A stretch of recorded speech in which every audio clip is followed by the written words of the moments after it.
Soav Leilou Nishmat, Arlet Baya Bat Rachel, et pour la guérison rapide de Sandrine Yael Badina Devora, que Kadosh Baruch Hu lui donne une réfoua shlema, un rétablissement en bonne santé. Pour la guérison rapide de Moshe Ben Rivka, Daniel Ben Rivka, Eliyahu Hananel Ben Ruth Mesodi. Et à la mémoire de Avraham Ben Mesaouda. Raphaël Ben Esther. Et Raphaël Ben Esther. On était dans le sujet de Kriyat Shema, la première paracha du Shema de Ve'ahavta. Une mitzvah d'aimer Hachem. Alors déjà nous avons parlé, on a parlé, après on est passé de sujet.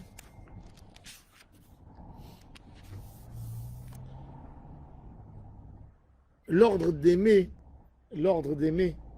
c'est compliqué. Parce que c'est sentimental. Tu peux demander à quelqu'un de mettre des téphilines, de faire une action physique, que ce soit l'action physique la plus difficile, c'est une action, tu fais. Mais de rester dans le cœur et de te dire que chaque moment tu dois aimer, c'est compliqué. Ve'ahavta et Hashem Elohecha, ve'ahavta le'reacha kamocha. Alors on a expliqué, je vais développer un peu plus, que aimer, c'est s'investir. Quand tu t'investis, tu aimes.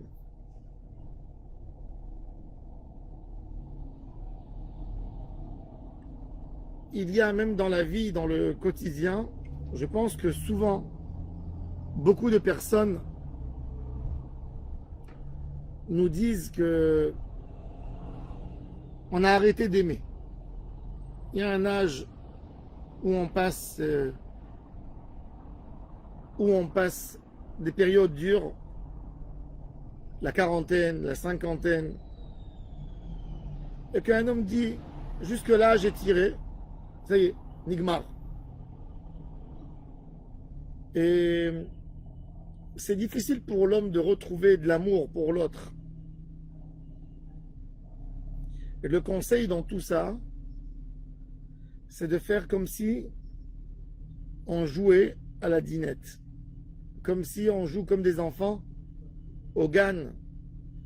Au GAN, vendredi, ils font le papa de Shabbat et la maman de Shabbat. Ça fait rire. Mais quand le couple a décidé de s'investir de nouveau et de jouer à un jeu,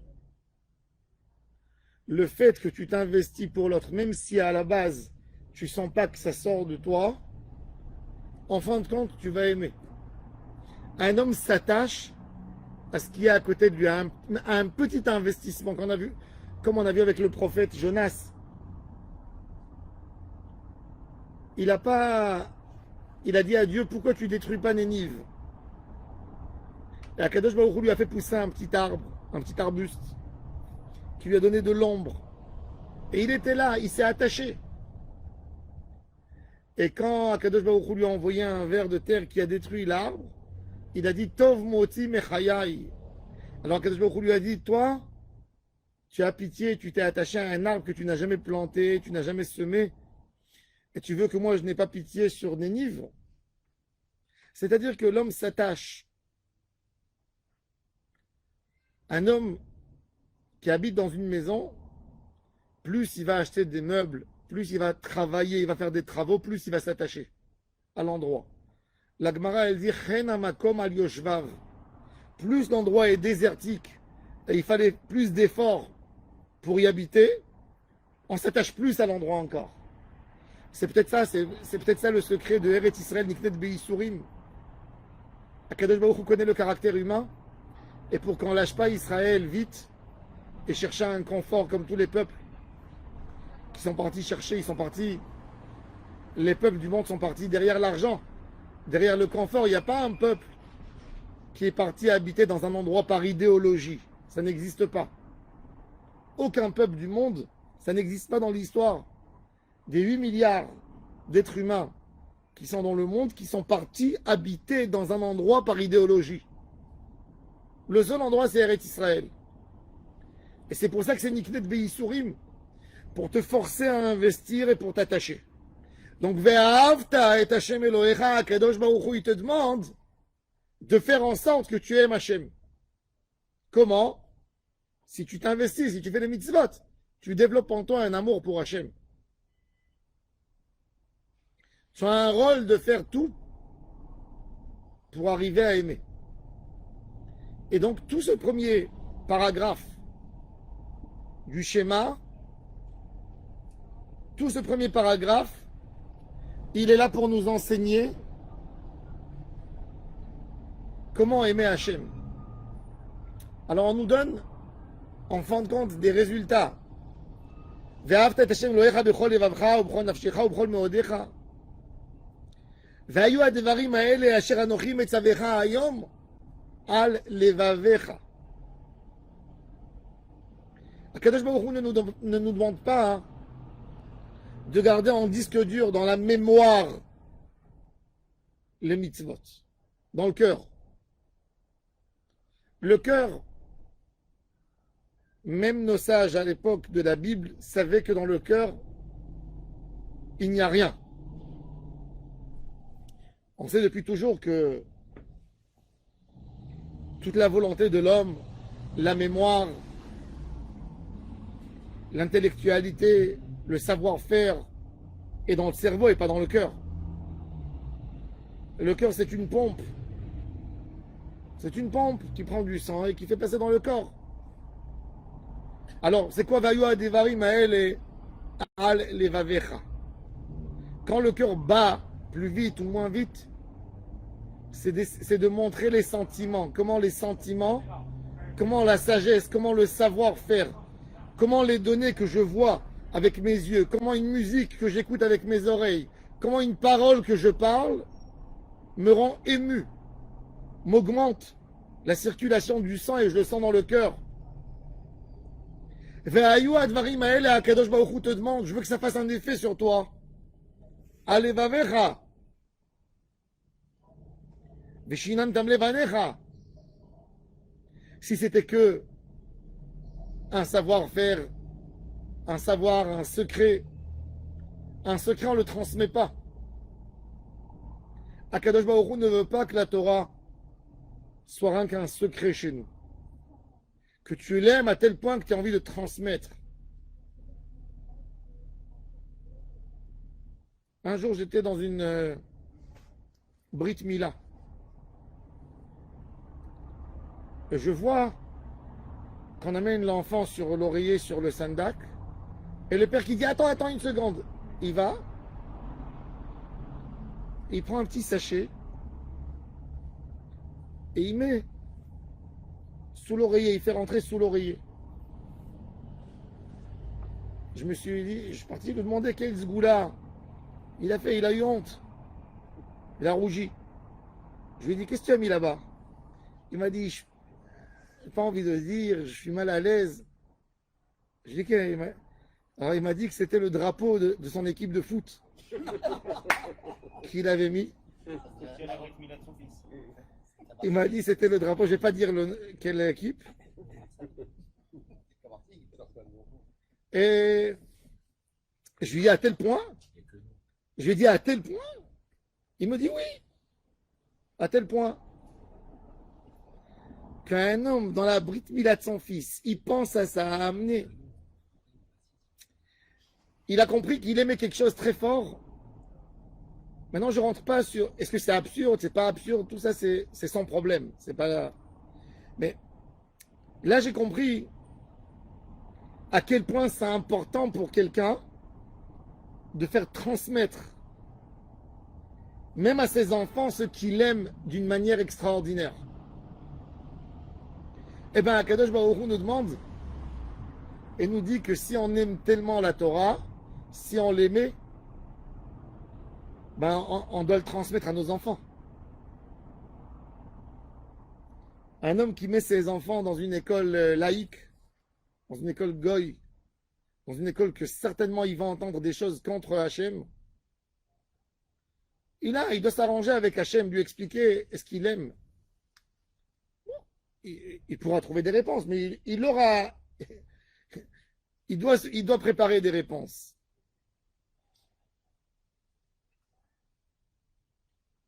Vedibar tabam, beshivtecha, bevetecha.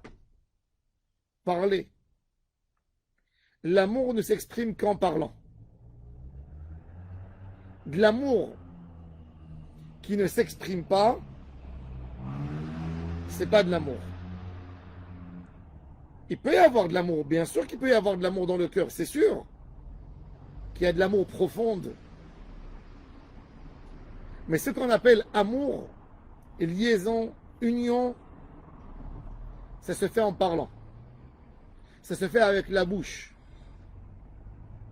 Et c'est pour ça qu'il ne suffit pas de donner une bague.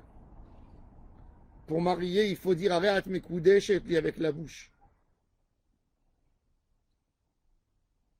Areat Mekoudesh et puis.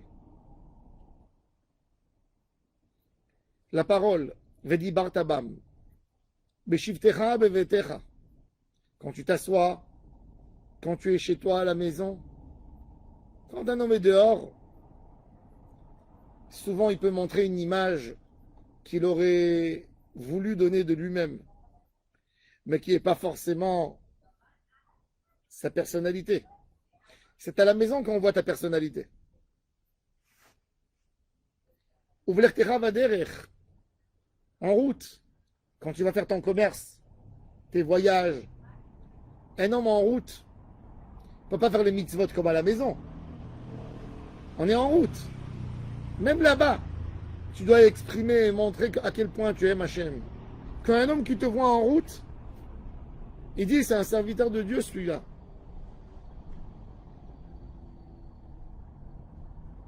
Uv shorbecha, uv kumecha.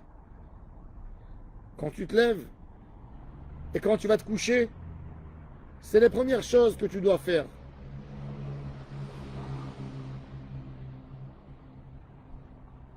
וכשרתם לאות על ידיך והיו לטוטפות בין עיניך. על ידיך, la Gemara elle nous dit, yadecha, normalement la main, ça devrait être la main droite. Mais d'où on a appris que c'est la main gauche, il y a un autre yadecha qui est écrit dans la Torah, dans Parashat Tfilin, pas yadecha du Kriyat Shema, qui est écrit Yud Dalet Chaf He. Et la Gemara elle dit pas yadecha, comme s'il faut rajouter encore un He au milieu. Yad Keha, la main faible de l'homme. La main faible, c'est la gauche pour la majorité des gens qui sont droitiers.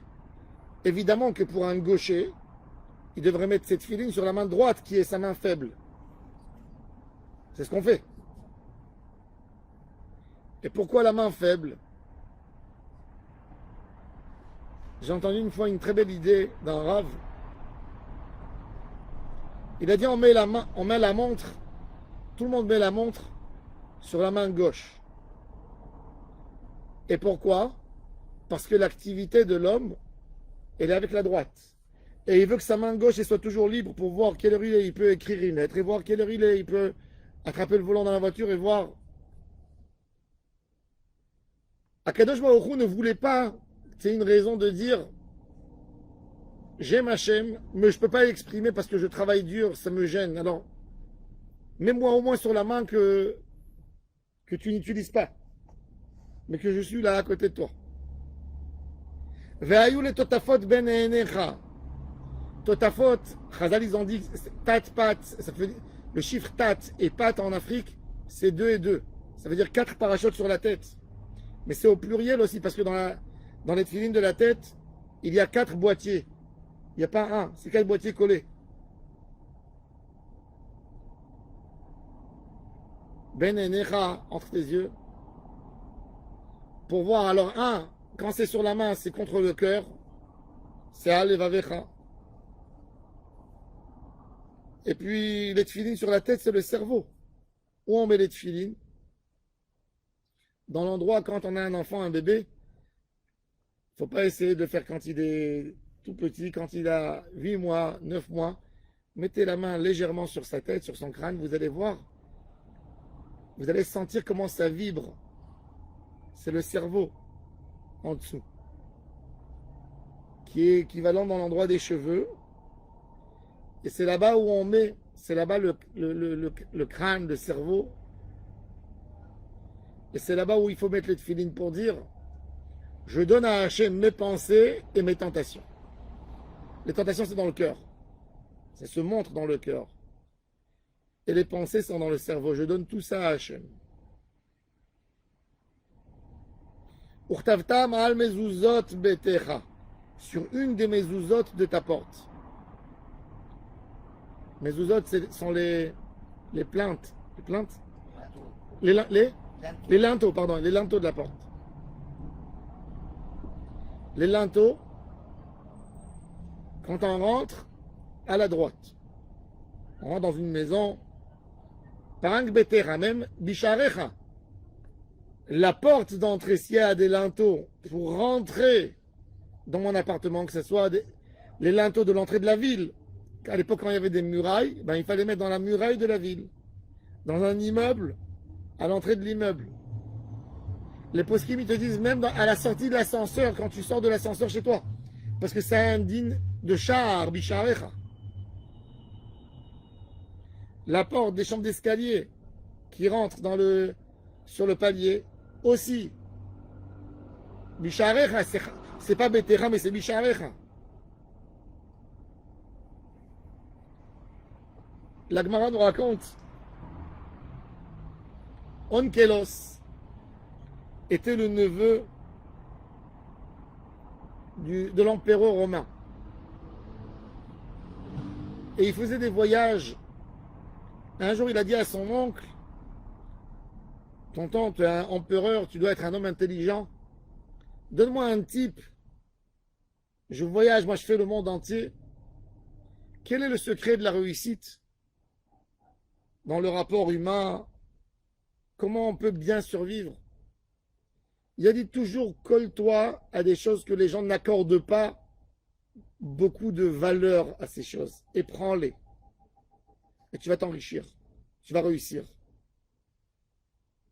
Il est parti avec cette théorie, il a fréquenté les juifs. Et est devenu juif. C'est une honte. À Rome, on annonce que Onkelos s'est converti, est devenu l'élève de Rabbi Eliezer, de Rabbi Yoshua, les amis de Rabbi Akiva. Et son oncle lui envoie, rentre tout de suite à la maison, tu me dois des réponses. Comment tu t'es converti au judaïsme? Il refuse d'aller. Il lui envoie un groupe de soldats. Et Onkelos leur parle, leur explique la merveille de la Torah, ils se convertissent tous. Il envoie un deuxième groupe et il leur dit, je vous interdis de lui adresser un mot.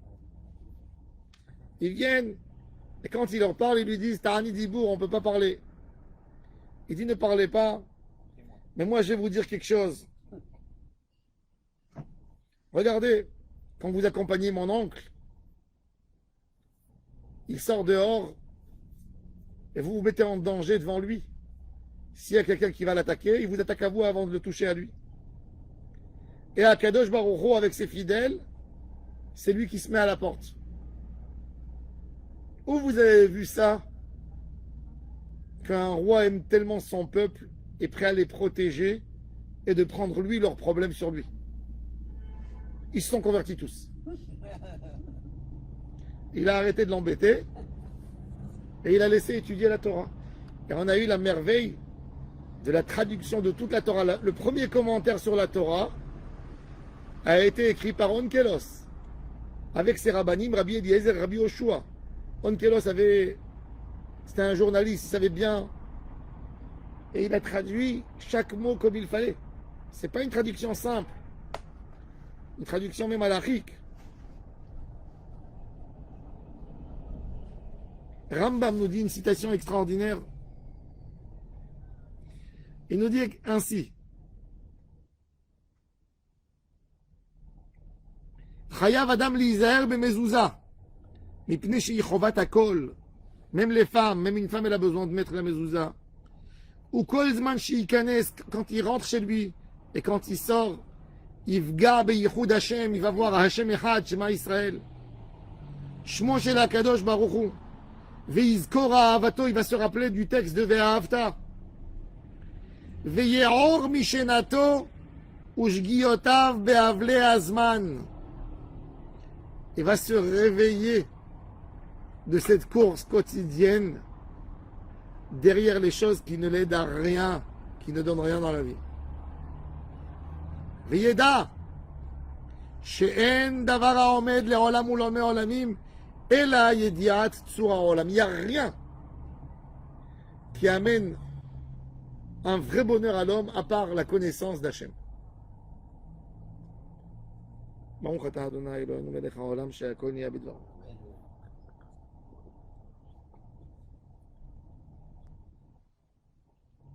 Il y a quelques mois, j'avais fait un shiur et j'avais dit que l'argent, c'est pas parce que tu as de l'argent que tu as du bonheur. Et souvent, parce que tu as de l'argent, tu n'as pas de bonheur. Et j'ai amené l'exemple du propriétaire de Amazon, de Jeff Bezos. Il y a quelqu'un qui m'a dit c'est un cas particulier. Là, aujourd'hui, les journaux, Bill Gates, un homme qui a des milliards, je ne sais pas combien, il a dépassé les 100 milliards, il n'est pas heureux. Il a une belle maison, tellement de gens que quand ils prononcent son nom, ils se prosternent. Un homme que même un premier ministre, ça serait un grand honneur pour lui de parler avec lui. Et cet homme va sortir de sa maison et va partir parce qu'il n'est pas heureux. C'est la meilleure preuve pour nous à quel point c'est des ch'touillottes, à quel point c'est des bêtises le Olam Hazé. Un homme court derrière quelque chose parce qu'il pense que ça lui donnera un bonheur. Et on voit les gens qui ont eu ça, mais en grand, pas en petit. Au plus grand. Pas un petit bonheur. La richesse colossale. Ce monsieur, il est riche. Il y a des pays qui doivent avoir une richesse plus riche que tout le pays ensemble.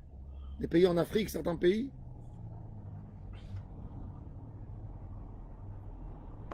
Tu prends sa richesse, tu mets 4, 5 millions de personnes qui n'arrivent pas à sa richesse ensemble. Et il est malheureux. À un point qui te dit, je dois partir, il faut savoir que c'est des hontes pour lui. Moi, j'achèterai pas ses actions aujourd'hui en bourse parce que je me dis, je ne sais pas comment il va partager, comment il va gérer. Donc, il est prêt d'annoncer ça au public parce que c'est un homme public. Il gère une fortune publique. Mais pour nous, c'est un message d'Hachem. Ne perdez pas le temps. Un homme perd 20 ans de sa vie, 30 ans pour courir derrière l'argent et pour se dire quand je vais obtenir telle et telle somme, je serai heureux. Non, impossible. Tu sais combien de riches avant toi l'ont dit? Ce qui nous donne le confort, et ça l'humanité n'a pas encore compris, mais elle comprend ça doucement, doucement. La connaissance d'Hachem Yitbarach donne à un homme le plus grand confort qu'il peut avoir dans sa vie. Le plus grand confort vient avec la connaissance d'Hachem Yitbarach. C'est ce qui nous dit le Rambam. Ela yediat tsur ha'olam umiyad hu chozer leda'ato ve'olech bedarke mesharim. Il va dans le bon chemin.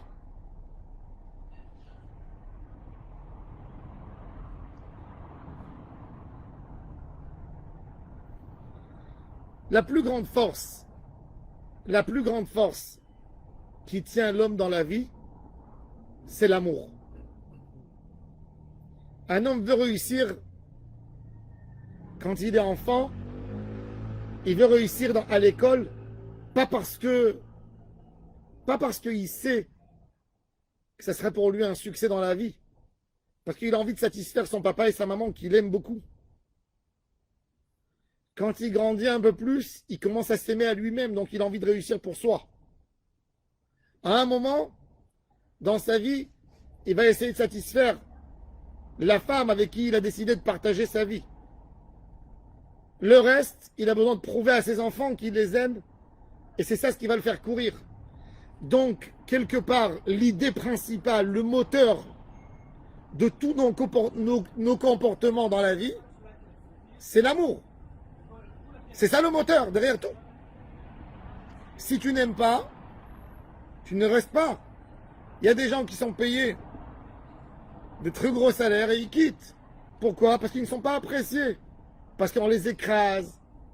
On leur dit des mots pas gentils dans le travail. Ils n'ont pas d'amour. Le Rambam te dit, tout l'amour que tu peux avoir dans le monde, c'est des choses qui sont variables, qui peuvent changer. Que d'un jour au lendemain, peut-être ils voudront te donner de l'amour, mais ils ne seront plus là pour te donner de l'amour. Un homme que Dieu préserve dans la vie, on peut perdre son conjoint, on peut perdre des parents, on peut perdre les proches, les gens qu'on aime. On peut perdre beaucoup de choses, des choses qu'on a aimées. Mais Hachem, tu ne peux jamais le perdre. Donc celui qui a compris et que l'amour d'Hachem Yitbarach le remplit, il a son moteur qui fonctionne toujours. Toujours. Et c'est pour ça que c'est la première mitzvah, hein, après le Yichud Hashem, après le Shema Israël, c'est Ve'ahavta. Parce que il faut que tu connaisses Hashem pour l'admirer, et c'est ça ce qui va te remplir en fin de compte. Toute ta vie, ton quotidien, tout. Et c'est pour ça que si l'homme il est intelligent, il a besoin d'investir dans ça. Parce que c'est ça qui va lui donner l'élan pour courir, pour avancer, pour se reproduire, pour découvrir tous les jours de nouveau, pour être frais. Dans les Aseret Adibérot, c'est pareil. Marron, On démarre avec Hachem et après, tout à fait. tout. Tout à fait. Le Ve'ahavta l'ereacha kamocha, c'est la base de la vie. Un homme qui n'aime pas l'autre, il n'est pas capable de produire non plus. Un homme qui déteste la vie, qui déteste les humains, qui déteste ce que le monde a à offrir, ça s'appelle chez nous un homme déprimé. Un homme déprimé, il est vivant, mais il est mort en même temps. Il peut manger, il peut boire, mais le pauvre, il est mort. Il passe dans la rue, il peut avoir les plus belles choses à la maison, sans tirer aucun profit. Un déprimé. Il peut avoir les plus beaux meubles à la maison, la plus belle voiture, il n'est même pas conscient de ce qu'il a. Que Dieu nous en préserve. La plus grande force qu'on peut avoir, c'est l'amour. Maintenant, justement, après l'élément de Ve'ahavta et Hashem Elohecha, pour arriver à aimer, pour préserver, pour garder l'amour, on est obligé de faire des actions. De la même manière que quand on a une plante, pour qu'elle continue à donner et à s'épanouir, il faut l'arroser. L'amour, il faut l'arroser par des actions.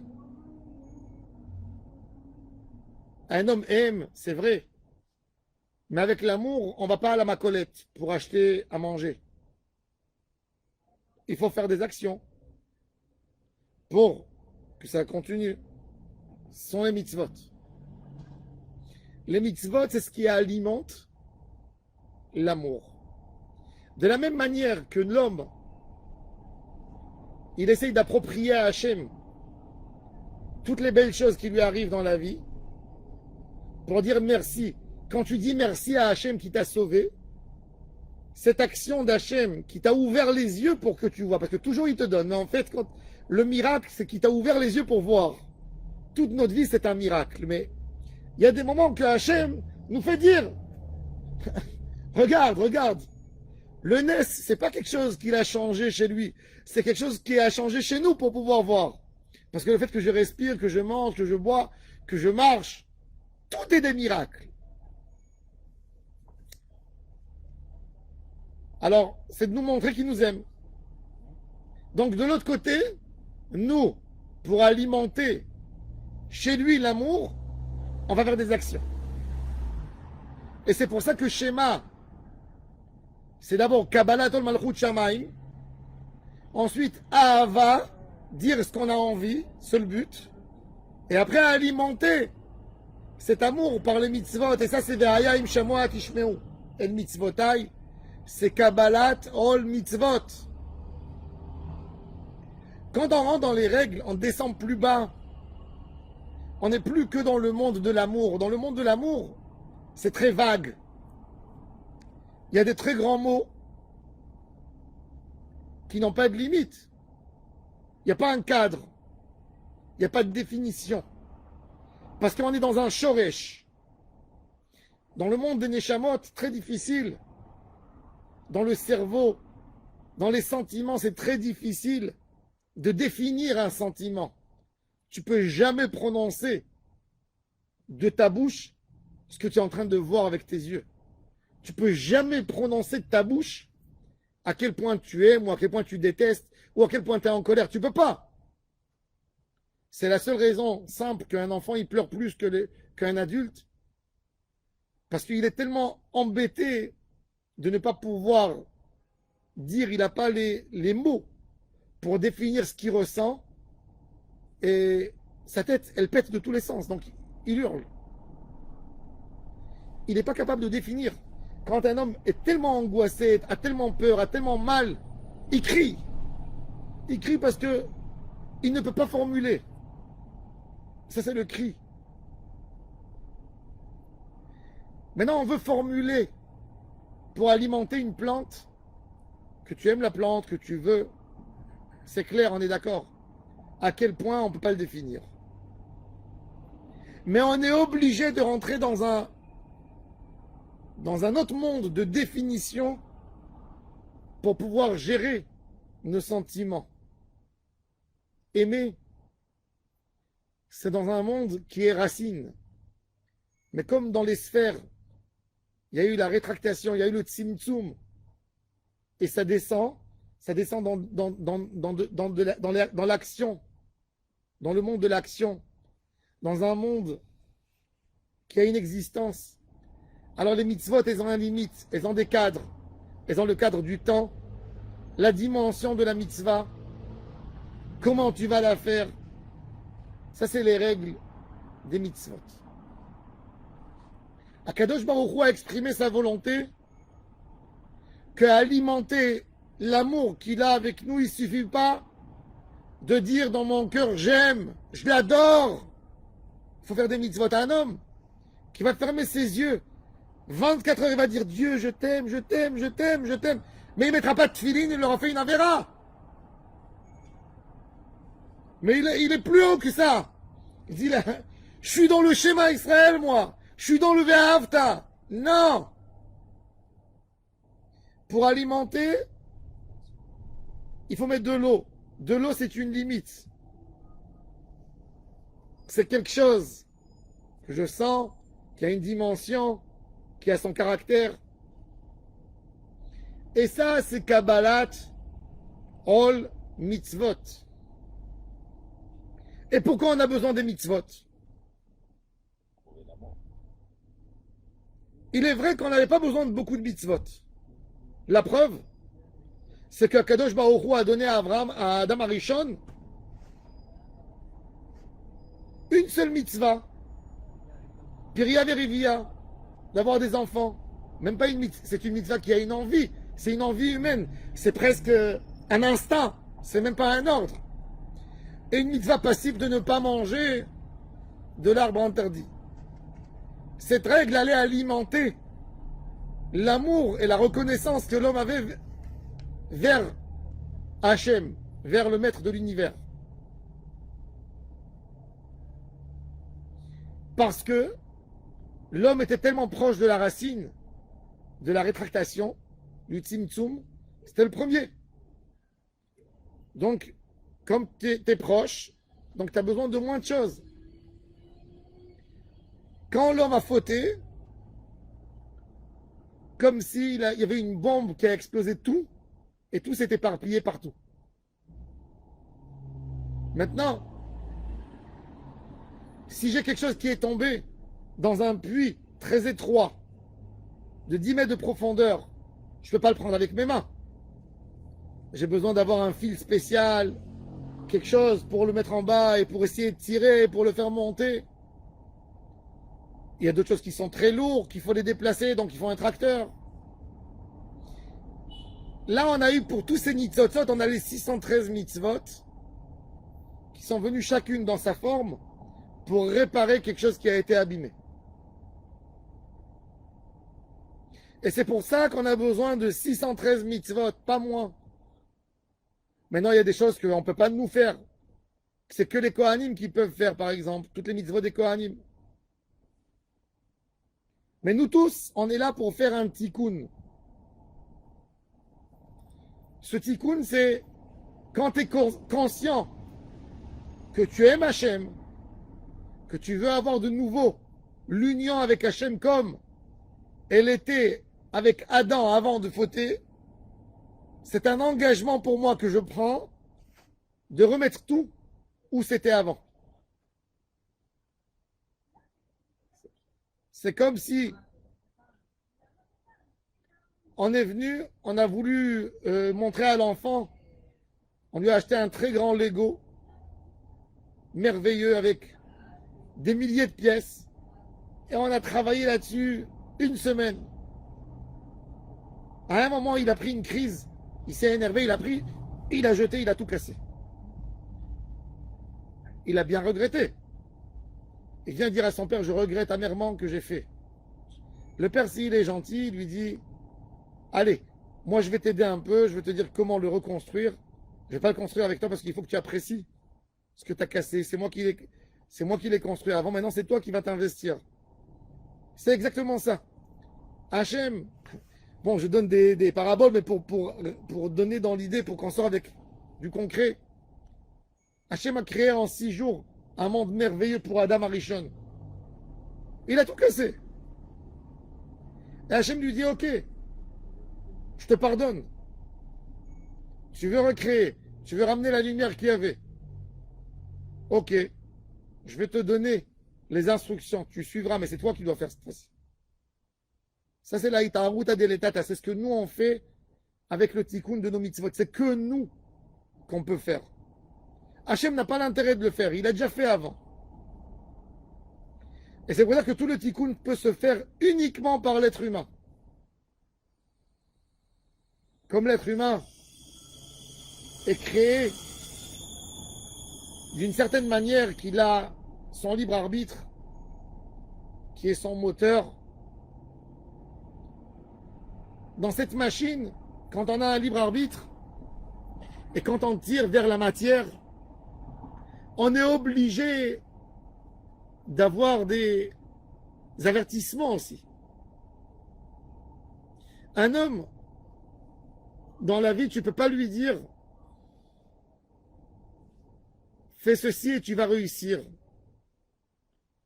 Parce qu'il ne te croirait pas. La preuve, c'est qu'Adam Arishon n'a pas fait confiance à Dieu quand il lui a dit ne mange pas. C'est la meilleure preuve. Il était dans le bien absolu. Il était dans le bien absolu. Il avait tout et il a tout cassé. Il a tout cassé.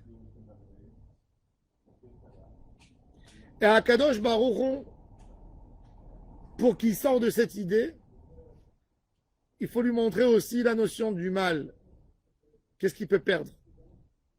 Il faut savoir que quand Kadosh Baruch Hu a dit à Adam, sache-le que le jour que tu mangeras du fruit, mot tamut, Adam Arishon n'a même pas compris. Puis il n'a jamais vu c'est quoi la mort. Comment tu peux lui dire c'est quoi la mort? Vous savez, les enfants, c'est un choc pour eux quand ils découvrent pour leur première fois de la vie c'est quoi une mort, une disparition. Ils ne savent pas. Ça me rappelle à cette semaine de tragédie, les enfants de 3 ans, 4 ans, il faut leur annoncer que leur père ne va plus rentrer à la maison. Alors, un enfant, il comprend pas, je me rappelle, j'avais perdu une tante, et c'est moi qui devais partir pour annoncer à ses enfants. Elle avait des enfants tout petits. J'avais 17 ans. C'est moi qui les accompagnais dans les épreuves de la maladie de leur maman. Et j'ai une phrase que jamais je pourrai l'oublier jusqu'à la fin de ma vie. Il y avait une petite, elle s'appelait Hana, ma cousine. Je suis rentré à la maison et les enfants tous les jours ils me demandaient comment ça va maman, comment ça va maman. Il fallait les amener à l'enterrement. J'étais là pour les amener, pour prendre le taxi avec eux. Il fallait les amener. Et quand je suis rentré, ils m'ont dit tu reviens d'où? J'ai dit de l'hôpital. Et maman, maman. Il y avait le garçon, l'aîné, qui avait 12 ans et la petite qui avait 5 ans. Le garçon avait 12 ans et demi, il devait faire sa bar mitzvah. Et j'ai dit, je regardais, je pleurais, j'avais les larmes. Alors le grand, il m'a dit, ma mère, elle est plus là? J'ai dit oui. Alors la petite, elle est venue, elle m'a attrapé, elle m'a dit, Yaakov, qu'est-ce que ça veut dire qu'elle est plus là? Maintenant, la fille, elle savait que sa maman, elle s'absentait de la maison parce qu'elle était à l'hôpital tout le temps. Elle m'a dit, elle va pas être dans la bar mitzvah de Nathan?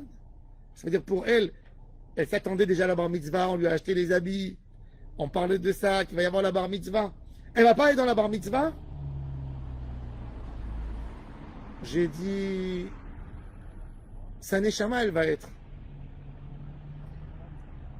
On m'a dit non, mais moi je veux que maman elle soit là avec moi. J'ai pas envie. C'est quoi? Qu'est-ce que tu me racontes?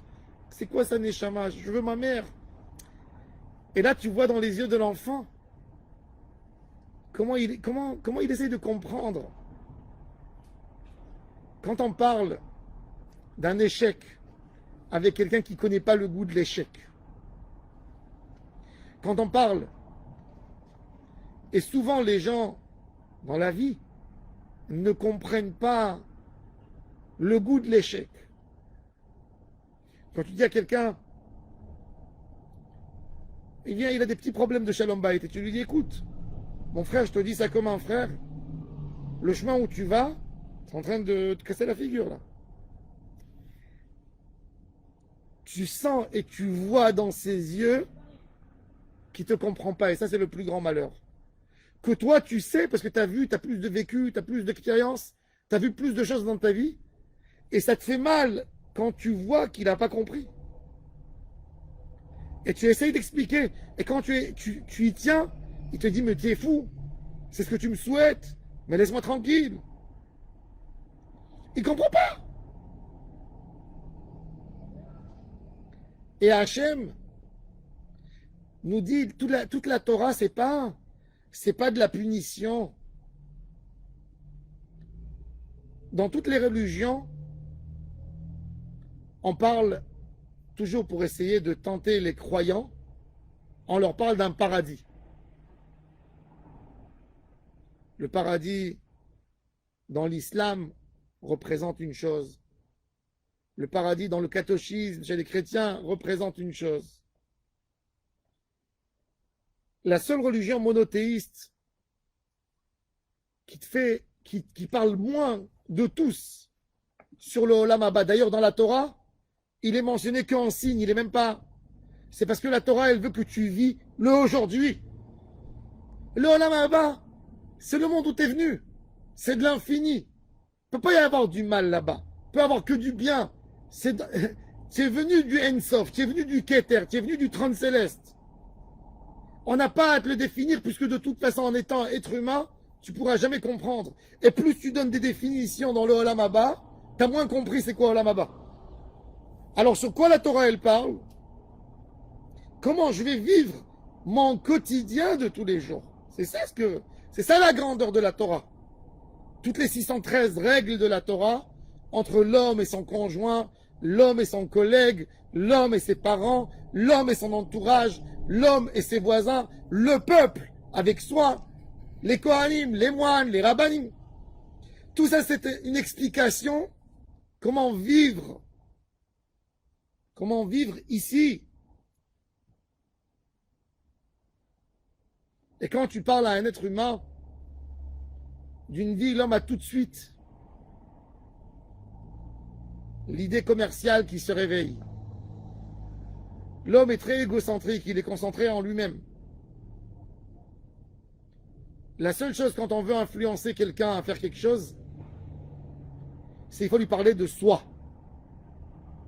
de ce qu'il va perdre rapidement.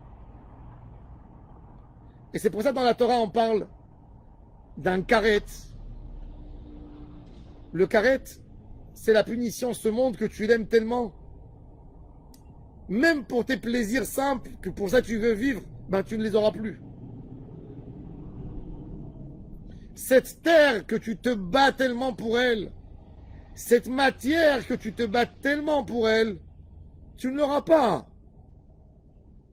Parce que tu t'éloignes du shoresh, toute la racine du bonheur qui peut venir, c'est si tu tires la kedusha de la racine pour l'amener dans les autres choses.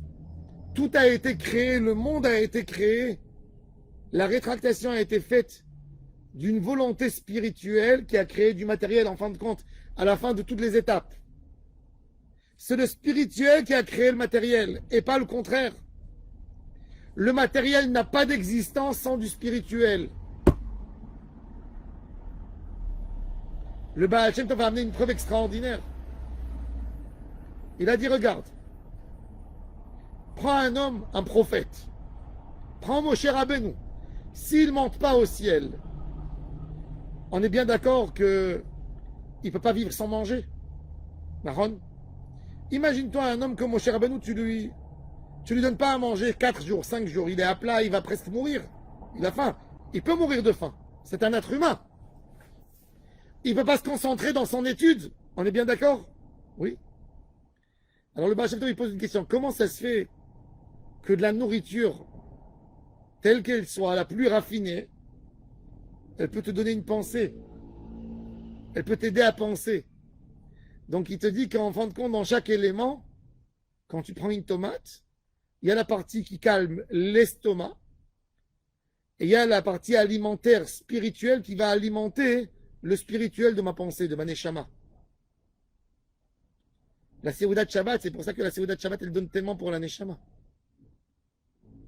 Shabbat, je disais à mes enfants, il y avait beaucoup de salade à table. J'ai dit, si tu me mets ça un jour de la semaine, ça me donne envie de vomir. De penser que je dois goûter de chaque chose pour dire merci parce qu'on a travaillé pour ça. Il ne faut pas être ingrat.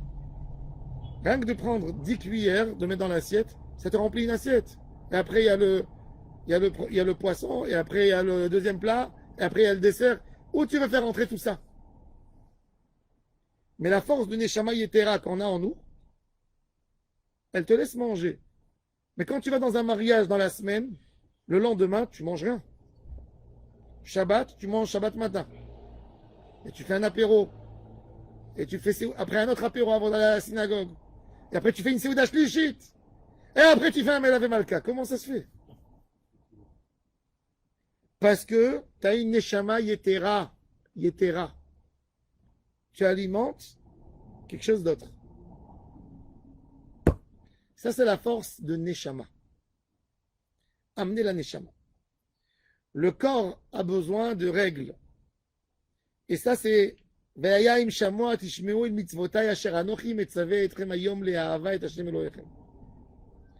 Gemara, elle dit, on a 2 éléments dans notre service divin. Comme toutes les règles du monde. Si tu es gentil, je te donne. Et si tu es méchant, je te prends. Je te rendrai sur la méchanceté. On ne peut pas élever un être humain que sur de l'amour sans règle. Les enfants d'aujourd'hui, que nous les parents par erreur, beaucoup de fois on a dit, non, on ne va pas être comme nos parents, on va tout donner à nos enfants. On ne va jamais leur dire non. Ce que nous on nous a dit, pour nous c'était à l'ancienne, ils étaient durs. Et c'était compliqué. Nous, on va tout dire oui. Ben, les enfants, ils sortent des déchaînés. Comme toujours, je dis, quand ils sont petits, on a envie de les manger. Quand ils grandissent, on regrette pourquoi on ne les a pas mangés. Quand ils grandissent un peu plus, c'est eux qui nous mangent. Un homme ne peut pas grandir sans limite, sans cadre. Le plus grand désastre d'un enfant, tu veux détruire un enfant, donne-lui tout. Donne-lui tout, il n'a aucune valeur réelle de la vie. Quand il sortira dans la vie, il va avoir des histoires avec tout le monde. Il ne pourra jamais avoir une vie de couple normale. Jamais. Un enfant qu'on lui a toujours dit oui, ben sa femme elle dira non des fois. Pour des raisons. Il y en a. Il n'acceptera pas. Quand il ira au travail et on lui dira non, il n'acceptera pas et il démissionnera. Avec ses amis, il n'aura jamais de bons amis. Parce que d'avoir un vrai ami, c'est d'être capable de recevoir le non comme un oui. Ça, c'est de l'amitié. Kafsrout. Mais quand tu donnes sans modération, ils ne comprennent pas. Et c'est pour ça que la Gemara a dit, tu ne peux pas être Oev sans avoir de la ira. Reshit Chochma, Irat Adonai. Irat Haonesh. Il y a de la Irat Haonesh au début. Un enfant, si je ne vais pas lui dire, attention, ne touche pas les allumettes. Si tu touches les allumettes, ça va te brûler. Il va te dire, qu'est-ce que ça veut dire me brûler? Tu vas dire que tu n'auras plus de main. Il commence à pleurer rien que déjà que tu lui expliques comme ça. Et tout de suite, il y a des gens qui ont pitié. Mais qu'est-ce que tu es en train de le faire souffrir, le pauvre chéri? Voilà comment il a peur de ton explication. Mais cet enfant qui a eu peur, il ne touchera jamais des allumettes. Peut-être il ne touchera même pas. De peur, même quand il aura besoin. Mais c'est mieux qu'il touche et qu'il se brûle. Et ça, c'est la Torah. La Torah, elle parle, Bevadaï, elle parle à un peuple. Il y a de tout. Elle parle de l'élément du Sahar. Benatati metar artechem beito, vous allez avoir la pluie. Yoré quand c'est le yoré. Le malkosh quand c'est le malkosh. Il y aura une bracha, une abondance extraordinaire si vous ferez la volonté d'Hachem. Mais sinon,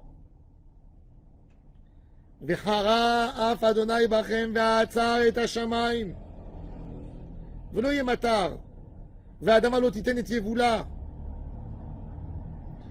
À l'époque, c'est incroyable, on voit des villes, des villages entiers qui ont été abandonnés d'un jour au lendemain. Tout est entier, les meubles sont restés. Quand il y avait une famine, une sécheresse, à l'époque, il y avait des endroits où ils vivaient que sur l'eau de pluie, qui remplissait les puits. Et quand il y a 2 ans, 3 ans, il n'y a plus de pluie, donc il n'y a plus d'eau qui reste dans les puits, il faut partir. Une ville entière avec des milliers d'habitants qui quittent la ville. Des dizaines de milliers, avec des années de sécheresse. C'est-à-dire, il n'y a plus d'existence. Va'avadtem me'era me'al haaretz hatova asher Adonai noten lachem. Ve'samtem et dvarai elea al levavchem ve'al nafshechem. Même ça, il faut le mettre avant de se rappeler, avant de commencer à faire les mitzvot. Comprendre la vie. C'est pas le Icar. L'idée de la ira, de la crainte d'Hachem, c'est pour nous amener au respect le plus profond par son existence. Comme il appelle ça le Zohar HaKadosh, Yirat haromemut, pas Yirat haonesh, pas une crainte. En arabe, quand tu veux dire Yareh Shamaim, tu traduis Khaif Allah. Il a peur du bon Dieu. Khaif Allah, c'est pas la vraie définition de Yirat Shamayim. Parce que Khaif, tu dis quand tu as peur d'un chien, quand tu as peur d'un animal, mais tu dis pas cette expression quand tu honores un roi, c'est pas son citoyen, mais tu l'honores parce qu'il est grand, parce qu'il est énorme. C'est une autre expression. C'est beaucoup plus fin. On a besoin d'atteindre une Yirat Aromemut. Malheur à celui qui a grandi et que dans sa tête, il a peur du Gehinom, du feu. Il a peur que s'il va profaner le Shabbat, il aura un cancer. Malheur à ce monsieur.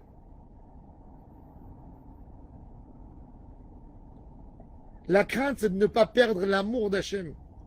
Je suis au top. Je ne peux pas perdre ça. Je ne peux pas me permettre de perdre ça. Parce que sans ça, je suis rien. Ça, c'est la Yirat Shamayim. Ça, c'est la Yira. Et c'est ça ce qu'on parle de Kabbalat ol Mitzvot. C'est de savoir que chaque chose a une limite, a un délai. Quand tu aimes, il n'y a pas de délai. Un enfant que sa maman l'aime, il n'a pas mangé le matin, il va manger dans des heures pas possibles, à 4 heures d'après-midi. Oui, elle sera là, elle va se plier en 4. Mais elle a fait une erreur terrible avec son fils. Il a perdu la notion du temps, du tikkun, de chaque chose a un temps. Ce même enfant, quand sa mère lui a préparé le repas, il s'est levé à 11h du matin, il va manger à 11h quand la mère elle a fini de nettoyer la cuisine. Elle a donné à ses frères déjà, ils ont tous mangé, ils se sont levés. Elle va lui dire, ah mon chéri, tu as faim, je vais te faire. Cet enfant, il ne comprendra pas que quand il a raté 2 jours d'études, il a raté. Il est sûr que dans sa tête, tout est rattrapable. Elle a eu pitié, mais elle a tué son fils. Quand tu as raté, tu as raté. Tu peux boire de l'eau et tu attendras le repas du soir pour manger. Tu prendras un fruit. Maman, c'est pas ta bonne. Maman, elle aime les enfants. Elle sert à tout le monde ensemble. Tout le monde mange ensemble. Celui qui a décidé d'être paresseux, de rester dans son lit, ok, on va pas le punir parce qu'on est gentil, mais il payera le prix de sa paresse. Si un homme ne paye pas, il ne comprend pas.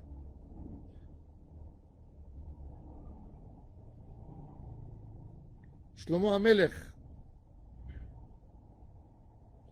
quand il a construit le Beth Amikdash, le même soir du jour où il a inauguré le Beth Amikdash, il s'est marié avec la fille de Pharaon qui s'est convertie pour lui.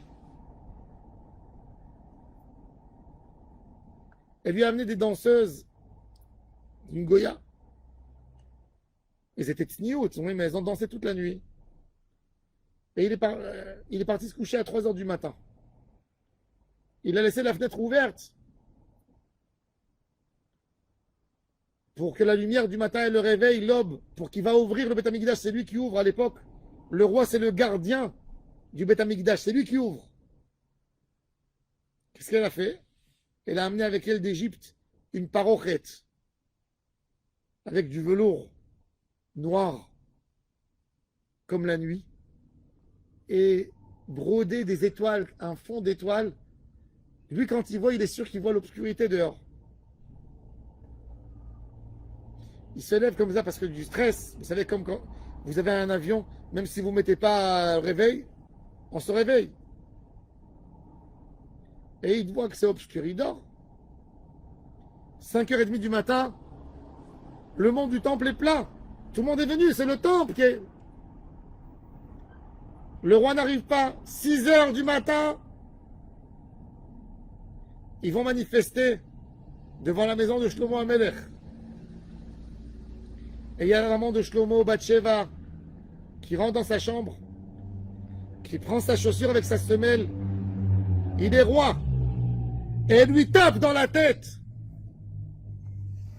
Elle lui dit, Ma Béri, ma Barbitni, ma Barnedarai. Quand j'étais enceinte, ton papa avait plusieurs femmes.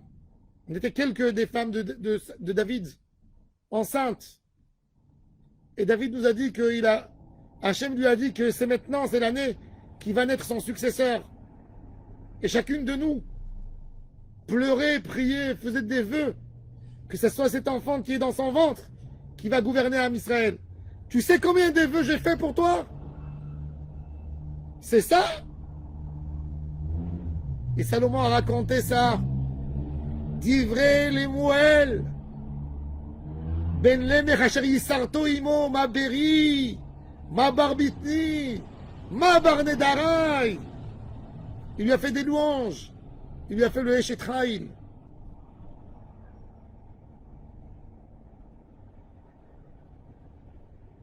Un homme qui ne sait pas mettre des limites à ses enfants, il ne les aime pas. Shlomo HaMelech, il a dit dans son livre Choser Shivto Sone Beno Ve'ohavo Shicharo Moussar. Il vient, il lui noircit la vie. Il lui montre que c'est noir. Il ne faut pas avoir peur de ça. Aujourd'hui, il y a des gens qui vous raconteront des histoires. Il faut savoir que l'être humain n'a jamais changé. Et c'est toujours le même caractère. La vie de l'homme est dans la tête de l'homme. C'est qu'on veut frauder. Je vous donne un exemple très simple. On apprend ça. Il y a ce qui s'appelle aujourd'hui le domaine qui s'appelle Torah Misrakim. Je ne sais pas comment ça se traduit en français. Hein? Non. C'est de calculer ta démarche à toi. Je vais donner un exemple très simple. J'habitais à Paris et la mairie, elle donnait une taxe, une amende pour celui qui garait sa voiture sans payer le stationnement. L'amende était 15 €. Et le stationnement, à l'heure, tu payes 2 €.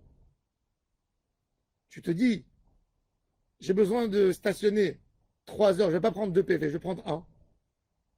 Si je paye, c'est 6 €.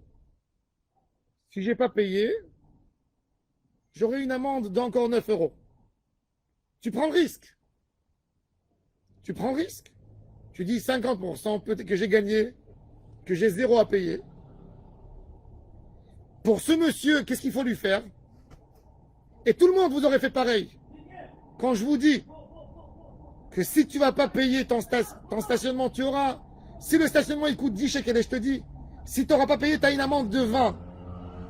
Tu ne payes pas. Il y a 70% de la population qui ne vont pas payer. Ils vont dire, je prends un risque. Mais si je veux te faire payer, qu'est-ce qu'il faut que je fasse? Il faut que je te dise que si tu as stationné sans payer, je vais te donner une amende qui sera supérieure 20 fois plus que l'heure de stationnement. Là, tu iras payer. Et même là, il y a des gens, il y a 10%, il y a une petite minorité, il y a une toute petite minorité qui vont enfreindre quand même. Mais l'idée de préserver, de garder, c'est de donner cette règle.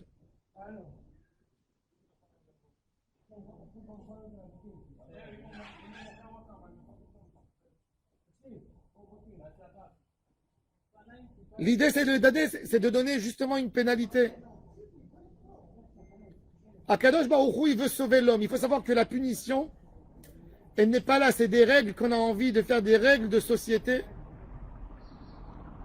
pour que même celui qui n'est pas Chacham, dans Am Israël, on a une responsabilité. Vous savez, on a des enfants à la maison. C'est pas tout le monde qui prenne de la même manière quand le papa il dit non. Il y a toujours ceux-là qui essayent de tenter. Il y a toujours ceux qui veulent essayer. Il faut mettre des règles. Il faut. Et ça, c'est des règles de la Torah. C'est pour ça que dans la Torah, par exemple, je vous donne un exemple. Mais de l'autre sens, un exemple extrême. Une ville qui fait de la Avodah Zara, elle s'appelle comment d'après la Torah? Irani Dachat. On brûle toute la ville. Il est écrit dans la Gemara que s'il y a 2 villes, on ne fait pas. Parce que l'idée, c'était de faire peur au public, c'est pas de punir. L'idée, c'est de garder le public. Si le public a perdu la peur, c'est pour ça la raison que même aujourd'hui, s'il y a par exemple le Sanhedrin ne fera pas la peine de mort aujourd'hui, puisque il y a tellement de Ovrei Avera que ça ne fera pas l'effet. Ça ne fera pas peur. Quand tu as un public qui est bien, et tu dis celui qui fait tel et tel Avera, je lui donne une pénalité. Je lui donne une amende. 100 €, ça suffit. Mais quand tu as une société qui est à 50% qui sont là-dedans, en quoi tu peux donner une amende? Quel effet ça fait? Ça fait aucun effet. Mais Akadosh Baruch Hu te dit quand même, la plus grande punition qu'un homme peut avoir, c'est la Avera elle-même. C'est de perdre. C'est de perdre Hachem. C'est ça la vraie punition. La punition d'un homme, un homme qui a fait du mal, c'est pas la prison qui est sa punition. Sa punition, c'est qu'il est dans le mal, c'est qu'il baigne dans le mal, c'est qu'il a détruit sa personnalité. C'est un homme qui se pense qu'il est vivant, qui pense qu'il marche et qu'il mange, mais en réalité, c'est un homme détruit. C'est un homme sans aucune envie de vivre, aucune profondeur de la vie. Mais pour l'homme qui n'a pas compris ça, et pour préserver la société, je donne une règle, je donne une amende. Mais l'idée principale, c'est l'éloignement d'Hachem. Et sur ça, toute la Torah vise. Et c'est avec ça qu'on peut comprendre c'est quoi la teshuva. On a quelqu'un qui a fait des avérotes, c'est pas en compte tu as telle amende, telle amende, telle amende, allez, on va voir comment on s'arrange. Non. C'est d'essayer de récupérer Hachem, de remettre Hachem chez moi, d'être bien dans ma peau, avant de savoir qu'est-ce que j'ai transgressé comme karet, qu'est-ce que j'ai transgressé comme chas v'shalom et des choses. Avant tout, c'est de remettre Hachem de nouveau chez toi. Ça, c'est Kabbalat All Mitzvot. Comprendre que ce que le mitzvot, elles me font dans ma personnalité. Qu'est-ce que l'éloignement quand je n'investis pas le mal que ça me fait. Ça, c'est tout le paragraphe de Ve'ayim Shamoat Tishmeu. Il y a le bon côté, le côté positif et le côté négatif. Et avec ça, on finit. Qui met à jamais mal arrêté. C'est pour nous rappeler ça. Il y a la paracha du Tzitzit qui est censé à nous rappeler. Et le Tzitzit, c'est pour ça que le Tzitzit, le mot Tzitzit, Tzitzit, ça représente 600 en chiffre numérique. Plus les 8 fils de chaque côté et les 5 nœuds, ça nous fait 613. Le tzitzit est censé, c'est l'habit qui était censé, avec la trélette, de nous rappeler à chaque moment les mitzvot d'Hachem. Ne jamais oublier.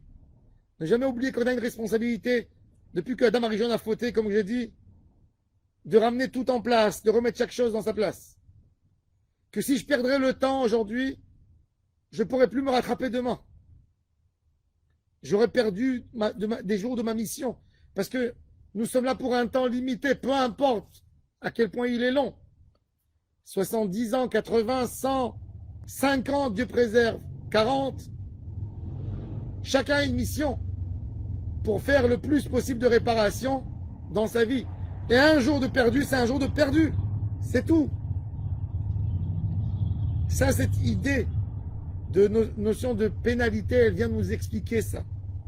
Qu'il y a une limite, qu'il y a un temps pour chaque chose. Et c'est ça ce qui va nous renforcer l'identité de la mitzvah en nous, parce que la mitzvah, c'est un lévouche, c'est un habit, en fin de compte, un décor pour couvrir notre personnalité, notre neshama, pour ramener Hachem dans ce corps qui est là dans ce monde. Baruch Adonai Le'olam. Amen ve Amen. Rabbi Hanan ben Akashi Omer.